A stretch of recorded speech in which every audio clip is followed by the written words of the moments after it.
네, 오늘 하나님께서 우리에게 주신 말씀 같이 한번 보도록 하겠습니다. 마가복음 12장 1절에서 12절 말씀인데요. 저와 여러분이 한 절씩 교독하고 마지막 절은 함께 봉독하도록 하겠습니다. 제가 먼저 1절 읽고요. 여러분이 2절 교독하시고 마지막 절 함께 읽겠습니다. 제가 먼저 읽겠습니다. 예수께서 비유로 그들에게 말씀하시되 한 사람이 포도원을 만들어 산울타리로 두르고 즙자는 틀을 만들고 망대를 지어서 농부들에게 새로 주고 타국에 갔더니 때가 이름에 농부들에게 포도원 소출 얼마를 받으려고 한 종을 보내니 그들이 종을 잡아 심히 때리고 거저 보내었거늘 다시 다른 종을 보내니 그의 머리에 상처를 내고 능욕하였거늘 또 다른 종을 보내니 그들이 그를 죽이고 또 그 외 많은 종들도 더러는 때리고 더러는 죽인지라. 이제 한 사람이 남았으니 곧 그가 사랑하는 아들이라. 최후로 이를 보내며 이르되 내 아들은 존대하리라 하였더니 그 농부들이 서로 말하되 이는 상속자니 자 죽이자. 그러면 그 유산이 우리의 것이 되리라 하고 이에 잡아 죽여 포도원 밖에 내 던졌느니라. 포도원 주인이 어떻게 하겠느냐 와서 그 농부들을 진멸하고 포도원을 다른 사람들에게 주리라. 너희가 성경에 건축자들이 버린 돌이 모퉁이의 머릿돌이 되었나니 이것은 주로 말미암아 된 것이요 우리 눈에 놀랍도다함을 읽어보지도 못하였느냐 하시니라. 그들이 예수의 이 비유가 자기들을 가리켜 말씀하심인 줄 알고 찾고자 하되 무리를 두려워하여 예수를 두고 가니라. 아멘. 할렐루야. 네, 우리 옆에 있는 분들과 한번 인사하도록 하겠습니다. 잘 오셨습니다. 잘 오셨습니다. 네, 한 주간 눈이 많이 와서 다니기가 많이 어려우셨죠? 네, 뭐 뉴스로는 뭐 30분 거리를 5시간? 네, 가시는 분들도 있어서 뭐 생리 현상을 해결하느라 힘든 분들이 많으셨다는 소식까지도 들리기도 하고 한 주간 참 쉽지 않았던 주간을 보냈던 것 같습니다. 그럼에도 불구하고 오늘 이 자리에 나올 수 있도록 우리를 지켜주시고 인도해 주신 그 하나님의 은혜가 여러분의 삶 가운데에도 가득하기를 주님의 이름으로 축복합니다. 아멘. 네, 오늘 함께 나누고자 하는 말씀은요. 마가복음 12장 1절에서 12절의 말씀입니다. 여러분 오늘의 본문의 말씀을 보시면서 등장했던 인물들이 좀 있습니다. 여러분은 이 본문에서 누가 주인공 같으신가요? 누가 주인공일까요? 네, 너무 많아서 다 주인공 같으신가요? 네, 오늘의 본문의 말씀에는 1절에 비유라고 되어 있잖아요. 비유. 여러분 비유는 어떤 걸 말하죠? 비유는? 네, 비유는요. 아무리 설명해도 알아듣지 못했을 때 너무 답답해서 그 이야기를 가장 쉽게 설명해서 이해시키기 위해서 하는 방법을 비유라고 하죠.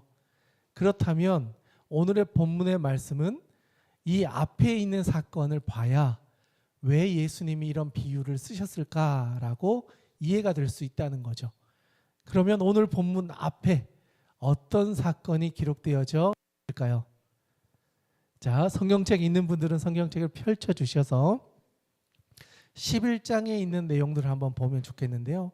11장에 어떤 사건이 있는가 보니까 11장 1절에 보니까 예수님께서 예루살렘에 입성하시는 사건이 기록되어 있습니다. 그러니까 오늘 본문 말씀의 배경이 되는 거는요. 예수님께서 30년의 시간을 보내시고 이제 마지막 공생의 3년을 보내시고 그 중에서도 예루살렘에 입성하셔서 보내셨던 마지막 일주일 시간 안에 있었던 사건이었다는 것을 알려줍니다. 여러분 고난주간이라고 하는 7일이 있잖아요. 그게 예수님께서 이제 십자가에 달리시기 전에 일주일을 이야기하시는 거잖아요. 부활하시는 것까지 해서. 그러니까 그 배경 안에 오늘의 사건이 위치한다는 거예요. 특별히 예수님께서 예루살렘에 입성하시고 다음날 아침에 이렇게 다니시면서 무화과 나무가 마르지 열매가 없는 것을 보고 이제 저주를 하시고 그 다음날 성전에 가셔서 성전을 청결하게 하시는 사건들까지도 이어집니다. 그게 11장에 보면 다 나와 있어요. 무화과 나무를 저주하시고 성전에서 그 돈 바꾸는 자들, 비둘기 파는 자들의 상을 엎으시면서 이 성전은 뭐라? 만민이 기도하는 집이다 라고 하면서 화내셨던 장면. 그랬더니 거기에 있었던 많은 종교 지도자들 또는 그 당시에 권력을 가지고 있었던 사람들이 나와서 예수님께서 이렇게 하시는 것에 대해서 무슨 권위로 이런 일을 하십니까 하면서 예수님과의 논쟁이 벌어져요. 당신이 뭔데 이런 일을 합니까? 라고 하면서 예수님을 공격했던 거죠. 그래서 그 권위 논쟁이 있은 후에 오늘 우리가 읽었던 12장이 시작이 됩니다. 그러니까 예수님께서 왜 이 이야기를 하셨냐면 성전을 더럽힌 사람들을 이제 어떻게 보면 야단친 거죠. 야단치고 이러면 안 된다. 교회는 만민이 기도하는 집이어야 된다. 조금 더 지금 이 시대의 말로 바꾸면요. 교회는 하나님 만나고 하나님 경험하고 하나님이 내 삶의 주인 되심을 만나고 경험하고 체험하고 그것을 일주일 살아갈 수 있는 힘을 얻는 곳이어야 되는데 이곳에서 장사하고 이곳에서 자기의 힘을 만들고 자기의 세력을 과시하고 이렇게 바뀌어버린 교회에 대해서 예수님이 화내시는 거예요. 교회는 그런 곳이면 안 된다. 그랬더니 기득권 세력들이었던 대제사장과 장로들과 서기관들이 와서 그 예수님께 욕하는 거예요. 당신이 뭔데 그런 이야기를 하느냐? 당신이 교회 주인이냐? 라고 하면서 오히려 예수님을 공격했다라는 거예요. 그것을 지켜보고 있었던 예수님께서 너무나 답답하셨던 거죠.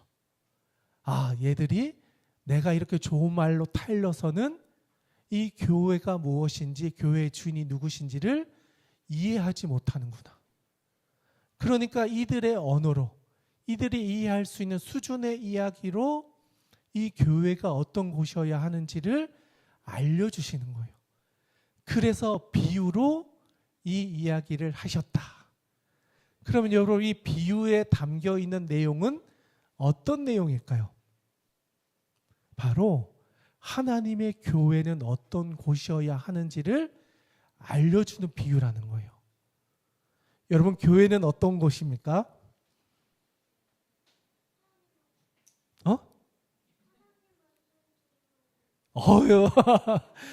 우리 은경이가 너무 훌륭한 대답을 했습니다. 하나님 말씀 들으려고 오는 곳이요. 이렇게 이야기했어요. 하나님의 말씀을 듣기 위해 와야 되는데 그러면 그 당시엔 어땠다는 거예요? 하나님 말씀 들으러 오던 사람 별로 없었던 거예요. 해야 되니까 종교적인 행위를 하기 위해 교회에 왔던 사람들이 대부분이었다. 그러니까 만민이 기도하라고 와라고 성전을 지어놨더니 교회가 전혀 다른 일을 하고 있었더라는 거예요. 그러니 교회의 주인 되신 하나님 그리고 예수님께서는 어떤 마음이셨을까요? 수많은 사람들이 왔다 가는데 하나님 만나고 돌아가지 않는 거예요. 자기들끼리 자기가 좋아하는 거 하고 싶은 것들만 하고는 종교적인 행위와 의식에만 참여하고 돌아가고 주님과의 관계는 전혀 변하는 게 없더라는 거예요. 그래서 오늘의 본문의 말씀은요, 결국 하나님과 우리의 관계를 어떻게 설정하고 그 관계 안에서 우리는 어떻게 교회 안에서 살아가야 되는지를 알려주는 이야기가 이 포도원에 대한 이야기였다는 거예요. 그래서 오늘의 본문의 말씀을 보실 때 단순히 악한 포도원 농부가 일 안 하고 돈 안 주고 그런 문제지 이게 아니에요. 이 이야기 안에는요, 교회가 어떤 곳이어야 하고 그 교회에 나오는 우리는 어떻게 살아가야 되는지에 대해서 비유로 우리에게 알게 해주시는 예화라는 거예요. 그렇기 때문에 본문의 말씀을 들어갈 때 다시 한번 교회는 어떤 곳이어야 하고 교회 공동체 안에 있는 성도들은 어떤 삶을 살아야 되는지를 한번 질문해 보고 본문으로 들어가야 된다는 거예요. 자, 그러면 이제 질문해 보셨을 테니까요. 오늘의 본문으로 한번 들어가 보도록 하겠습니다. 1절 12장 1절 다시 한번 읽어보도록 하겠습니다. 시작. 예수께서 비유로 그들에게 말씀하시되 한 사람이 포도원을 만들어 산 울타리로 두르고 집 짜는 틀을 만들고 망대를 지어서 농부들에게 새로 주고 타국에 갔더니. 아멘. 예수님의 비유의 시작에 제일 먼저 등장하는 사람은 한 사람입니다. 정확히 누군지는 설명하지 않지만 한 사람이 어떤 일을 했냐면 포도원을 직접 만들었대요. 그리고 산 울타리를 둘렀고 집 짜는 틀도 만들고 망대를 다 만들어 놓았대요. 그러면 여러분, 이 포도원은 누가 만든 거예요? 한 사람. 보통은 이제 포도원 주인이라고 이야기를 하죠. 주인이라고 이제 이야기를 하겠는데요. 주인이 모든 걸 다 만들었어요. 그리고 이 만든 걸 누구에게 맡기죠? 농부들에게 맡겼다. 한 사람이 아니고 여러 사람들에게 맡긴 거예요. 농부들에게 맡겼는데 맡기면서 약속한 게 있었대요. 그게 뭐냐? 새로 주고 타국에 갔다. 그러니까 때가 되면 이 포도원에서 나온 소출을 주인에게 세금으로 바칠 것을 약속하고 이 포도원을 맡겼다는 거예요. 자, 그러면 여러분, 이 관계는 지금 어떻게 보면 계약의 관계인 거죠. 이 포도원을 내가 없는 동안 주인처럼 사용하되 책임이 있는 거예요. 어떤 책임? 세를 내야 되는 거예요. 우리에게 맡겨준 것에 대한 책임과 그것에 대한 열매를 주인에게 돌려주어야 할 책임이 농부들에게 있다는 거예요. 여러분, 그러면 이 관계는 좋은 관계인가요? 나쁜 관계인가요? 그냥 상식적인 관계인 거예요.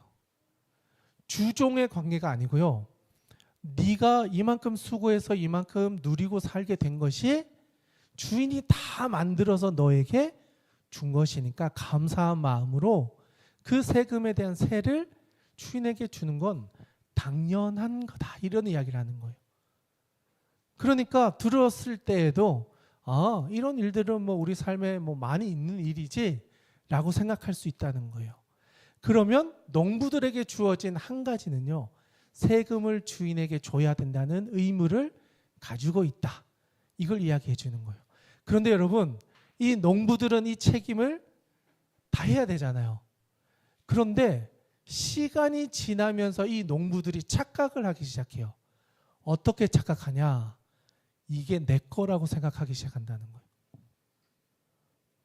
주인이 다 만들었잖아요. 다 관리를 해놓고 내가 없는 동안만 좀 맡아달라, 이런 거였잖아요. 그런데 시간이 지나가니까 이 농부들이 이게 내 거다라는 생각을 하기 시작했다는 거예요. 그리고 나서 시작되는 게 2절에서 5절까지예요.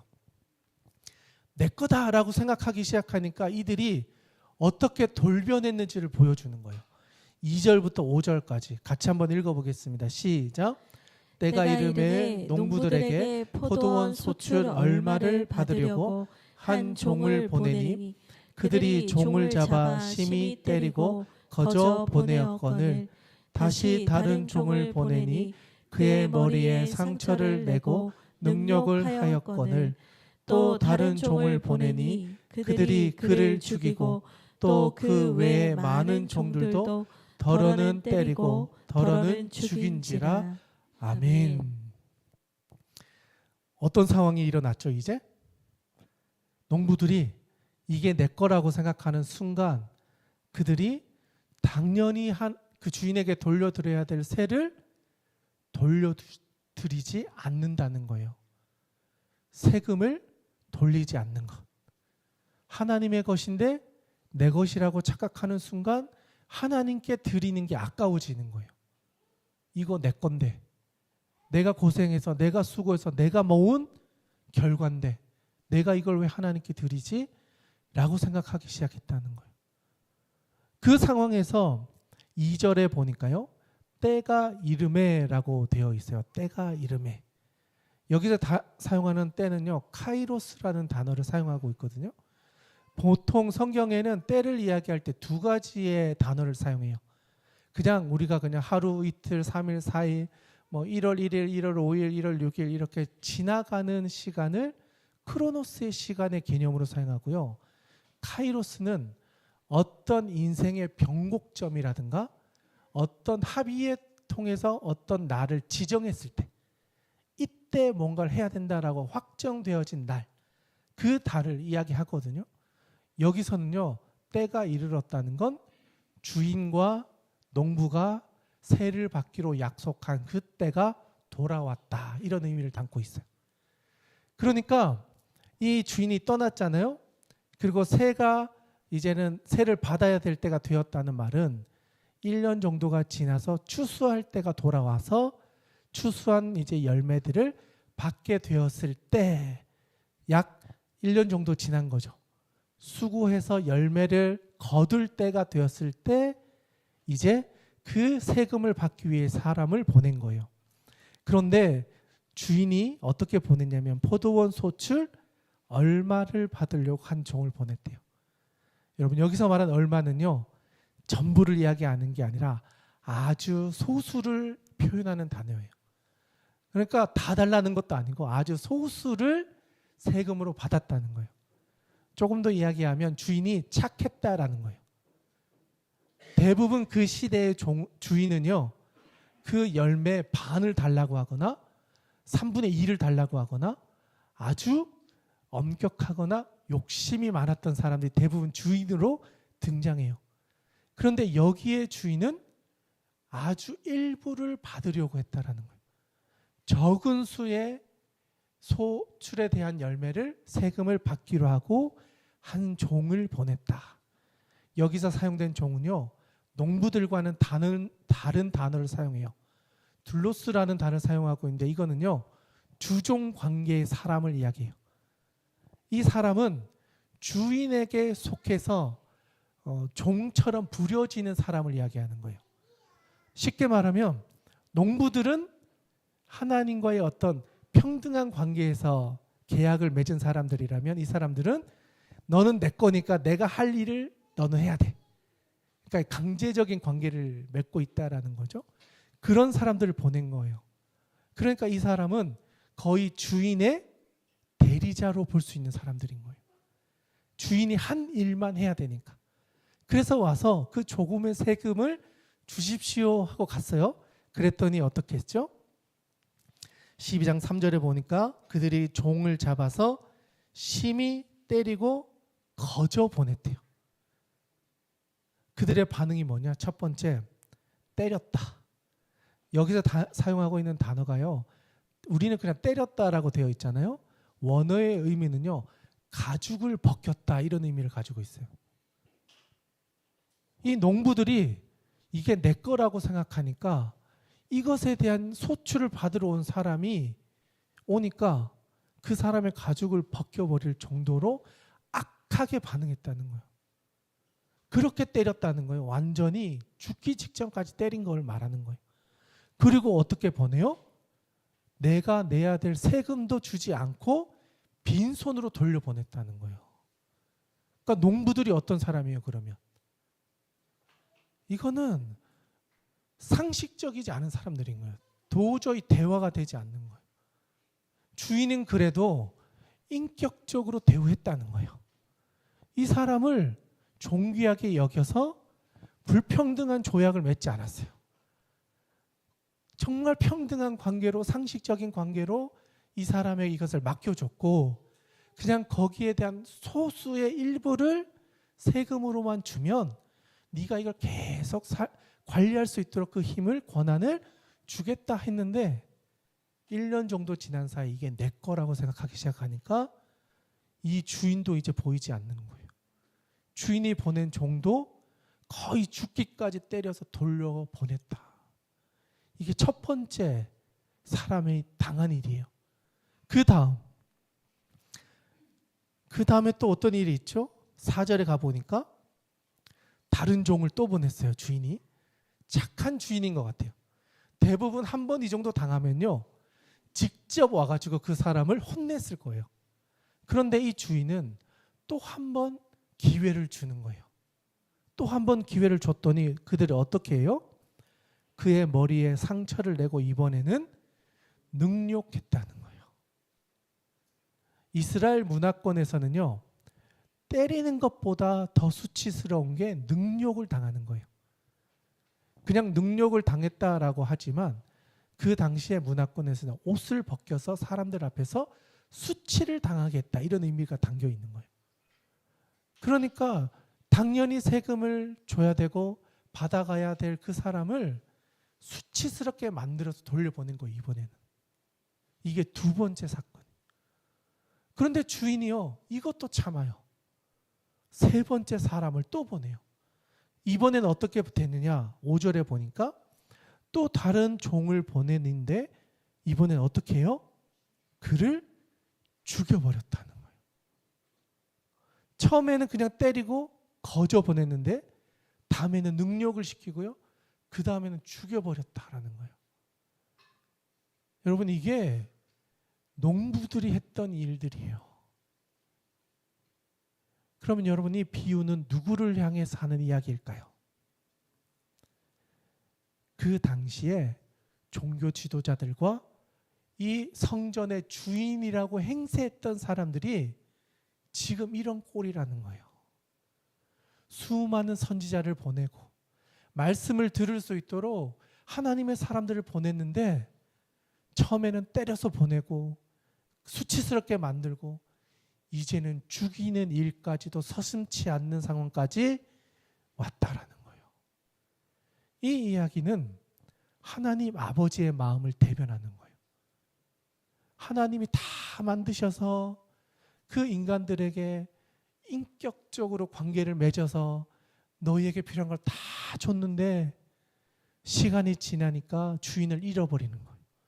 내 거였는데, 처음부터 내 거였다라고 하는 마음들이 들기 시작하니까 하나님의 말씀을 듣지 않기 시작하고 그 말씀을 선포하고 전하는 사람들을 때리고 능욕하고 이제는 죽이는 일도 서슴지 않는 상황까지 와버렸다는 거예요. 여러분, 이게 주인이 경험하고 있는 황당함인 거예요. 여러분이 만약에 주인이시라면 어떠시겠어요? 3번이나 종을 보냈을까요? 우리 같았으면 한 번에 안 되면요, 2번에 경찰 동원해서 가서 어떻게든 죄를 그리고 내가 받아야 될 몫을 빼앗아서라도 왔을 거예요. 그런데 이 본문 안에 있는 주인은요, 계속해서 기다리는 거예요. 그럼에도 불구하고 또 한 번 참는 거예요. 저는 이 말씀을 보면서 하나님이 우리를 그렇게 여겨주신다는 것을 봤어요. 우리가 이런 죄인이었구나. 하나님의 것인데 내 것인 양 여기며 살아가고 있었구나. 하나님이 어떤 때를 따라서 우리에게 삶의 방향을 돌이킬 수 있는 기회를 주셨음에도 불구하고 삶의 변곡점과 같은 때를, 카이로스의 시간을 주셨음에도 불구하고 잊어버리는구나. 조금 더 지나면 또 잊어버리는구나. 계속해서 잊어버리며 내 삶의 주인이 나라고, 내가 이것의 주인이라고 그것을 붙잡고 살아가려고 막 발버둥 치는 인생이 나의 인생이구나. 여러분, 그 하나님의 그 사랑과 그 인내하심과 우리를 향한 하나님 아버지의 마음을 오늘 이 자리는 우리가 알았으면 좋겠어요. 우리를 사랑하시는 그 하나님의 아버지의 마음이 얼마나 크신지를 우리가 잊지 않고 살아가기를 주님의 이름으로 축복합니다. 여러분은 그만큼 하나님의 사랑을 받는 분들이에요.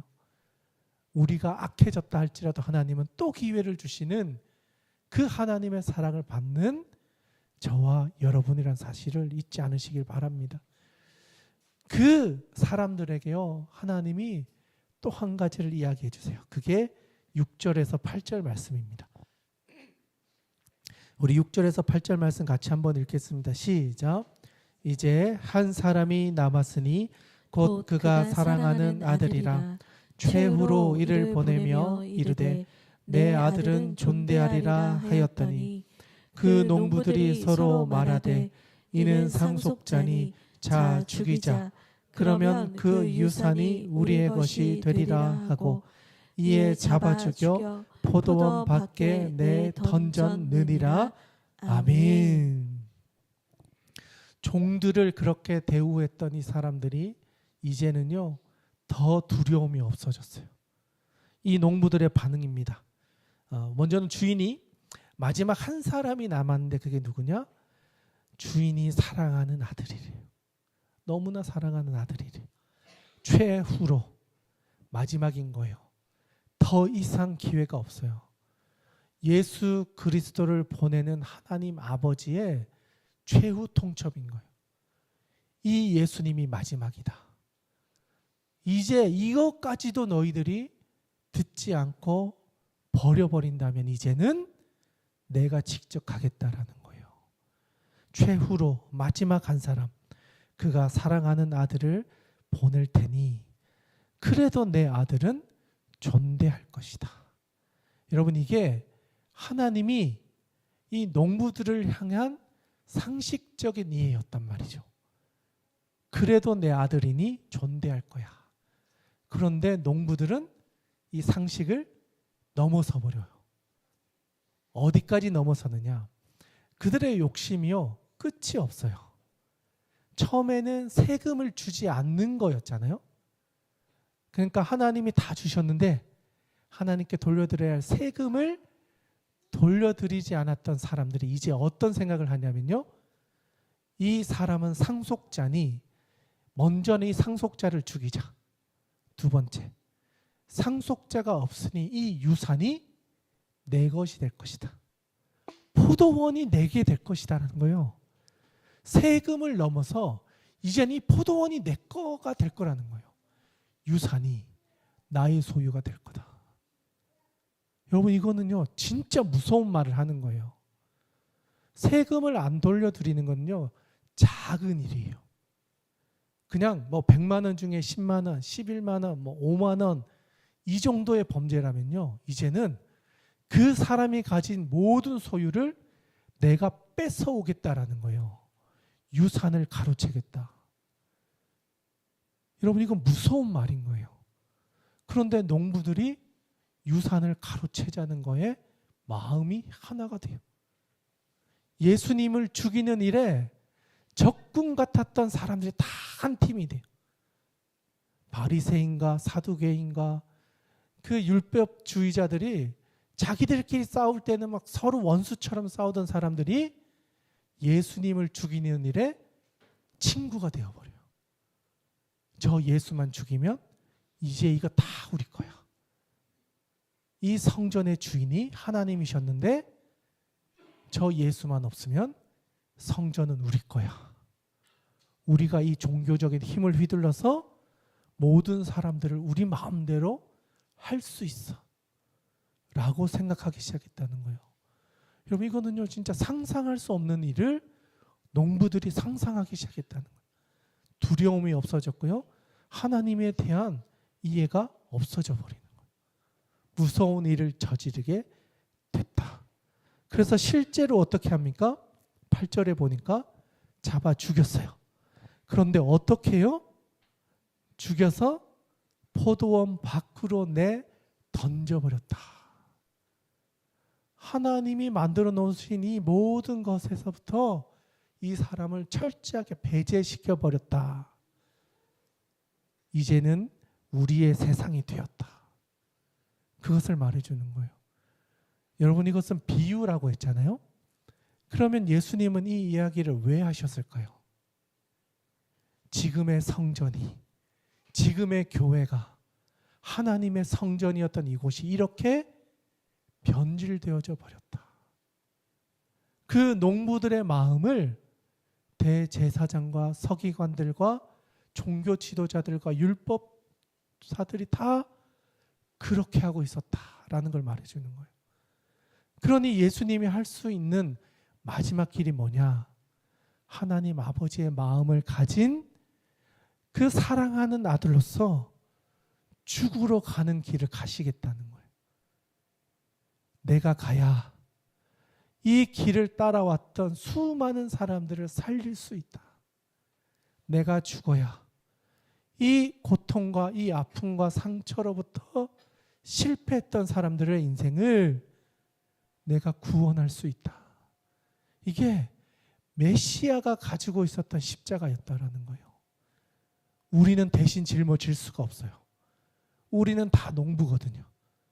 하나님이 주신 걸 다 내 거라고 생각하며 우리끼리 경쟁하고 우리끼리 비교하고 내게 더 크네, 내게 더 많이 받았네, 네 유산이 크네, 내 유산이 작네 하면서 싸우는 게 우리들었는데 하나님은 그렇게 보지 않으시고 이 모든 사람들을 공평하게 대우하시고 모두가 하나님의 자녀가 되기를 원하셔서 아들이 죽는 곳에 내어 줌으로 이 사람을 어떻게든 구원하고자 하시는 게 하나님 아버지의 마음이었다는 거예요. 우리는 여전히 죄인이었지만 우리의 죄를 넘어서는 하나님의 사랑으로 우리를 구원하고자 하시는 하나님의 구원이 오늘 이 사건 안에 담겨져 있다는 거예요. 하나님이 그렇게 사랑하는 그 아들도 내어줄 만큼 우리를 구원하고자 하시는 하나님 아버지의 마음을 잊지 마라. 그 하나님의 구원은 너희가 할 수 있는 게 아니다. 무엇과도 바꿀 수 없다. 그런데 반드시 기억해라. 예수 그리스도가 마지막이다. 이 예수 그리스도까지도 부인한다면 이제 너희에게 남은 것은 최후 심판 앞에 서는 것밖에 없다. 하나님의 사랑이면서 동시에 하나님의 최후 통첩인 거예요.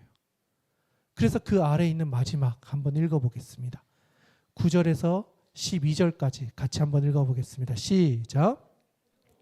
주인이 어떻게 하겠느냐?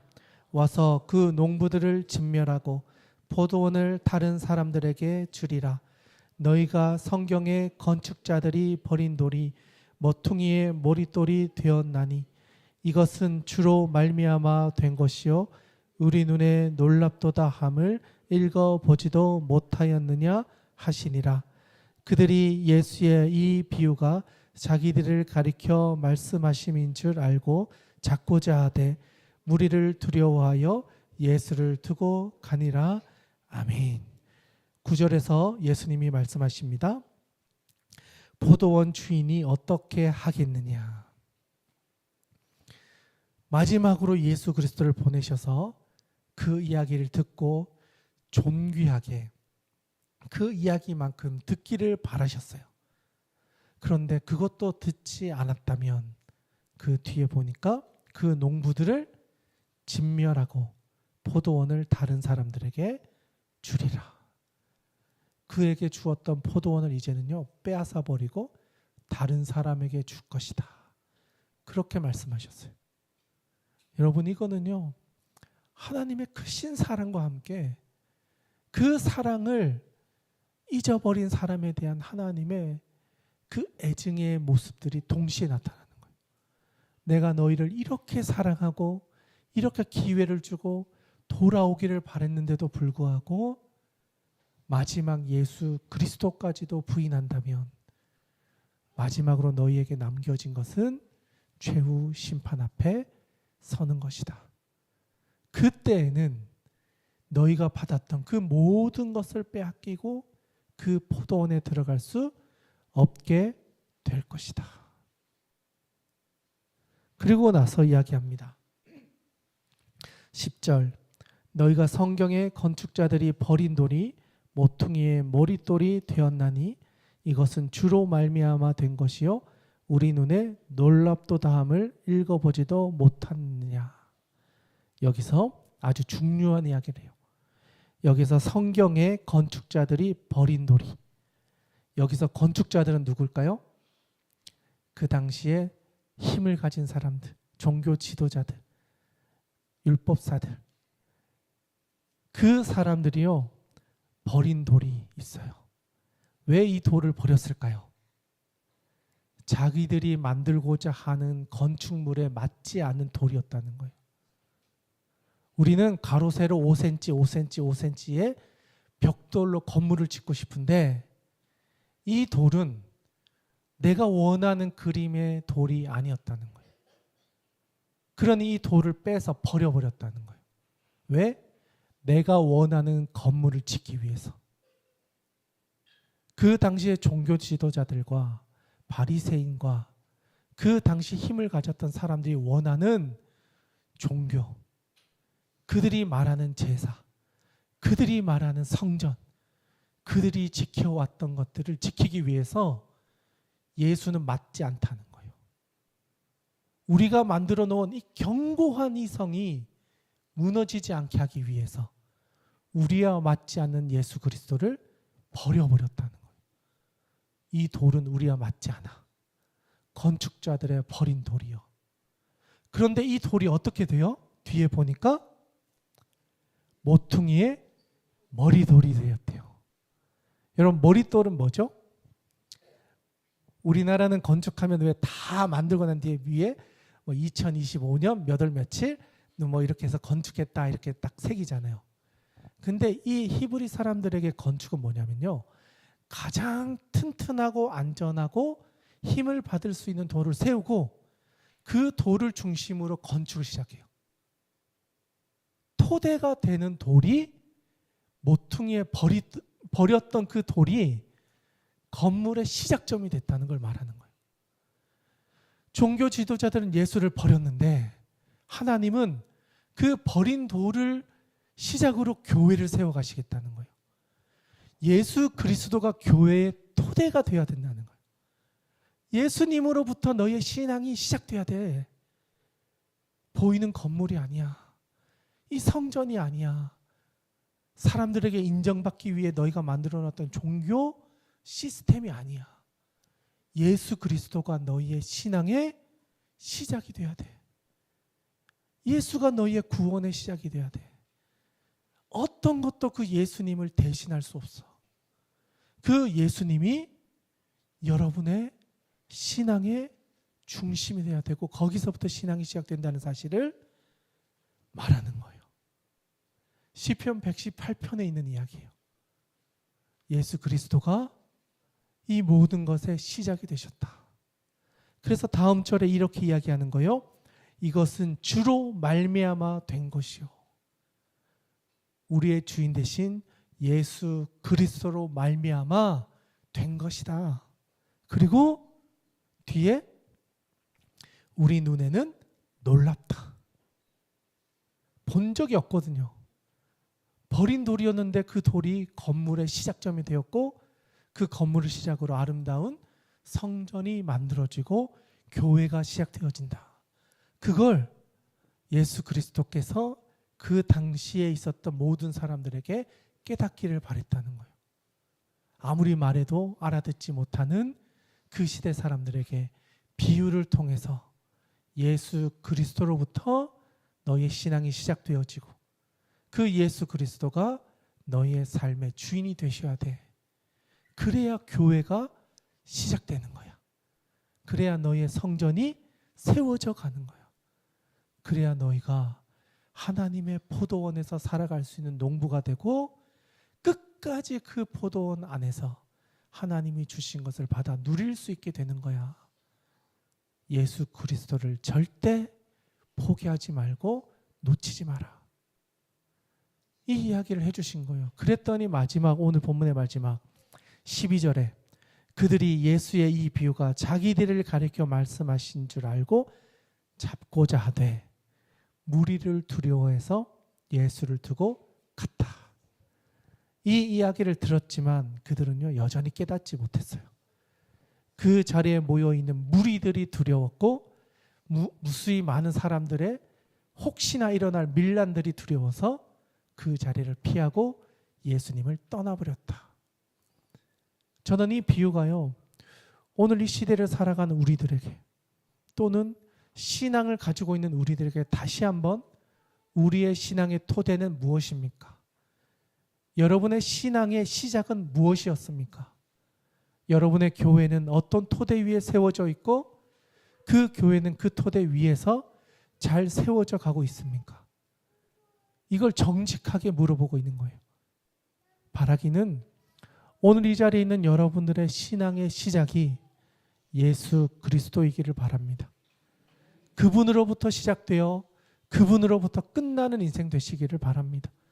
예수 그리스도가 여러분의 삶의 주인 되실 때 하나님이 주신 모든 것, 이미 많은 것을 만들어 놓고 우리에게 주셨던 그 포도원을 여러분은 때를 따라 하나님이 주신 열매를 받아 누리게 되실 겁니다. 그 열매를요, 내 거라고 생각하지 마시고 이 포도원 내 거라고 생각하며 그 사랑하는 아들을 죽이려고 하는 그 도전을 하는 것이 아니라 하나님이 주신 것에 감사하며 나의 것을 하나님께 돌려드릴 때 여러분의 평생 동안 하나님은 이 포도원을 여러분에게 맡겨주실 겁니다. 여러분에게 주신 그 포도원 안에서 감사하며 여러분에게 주신 열매를 잘 누리셨으면 좋겠습니다. 우리 뒤에 열매가 뛰어다니면서 열심히 막 하고 있는데 하나님이 주신 열매는요, 우리에게 기쁨을 줍니다. 힘을 줍니다. 회복을 줍니다. 여러분의 삶에 막혀져 있었던 모든 문제를 해결해 주실 것입니다. 그 하나님의 은혜를 받아 누리며 주와 함께 즐겁게 끝까지 믿음의 여정을 완주하는 저와 여러분 될 수 있기를 주님의 이름으로 축원합니다. 아멘. 오늘 주신 말씀 가지고요, 우리 같이 결단하면서 기도하고 찬양하는 자리로 나아가기를 원합니다.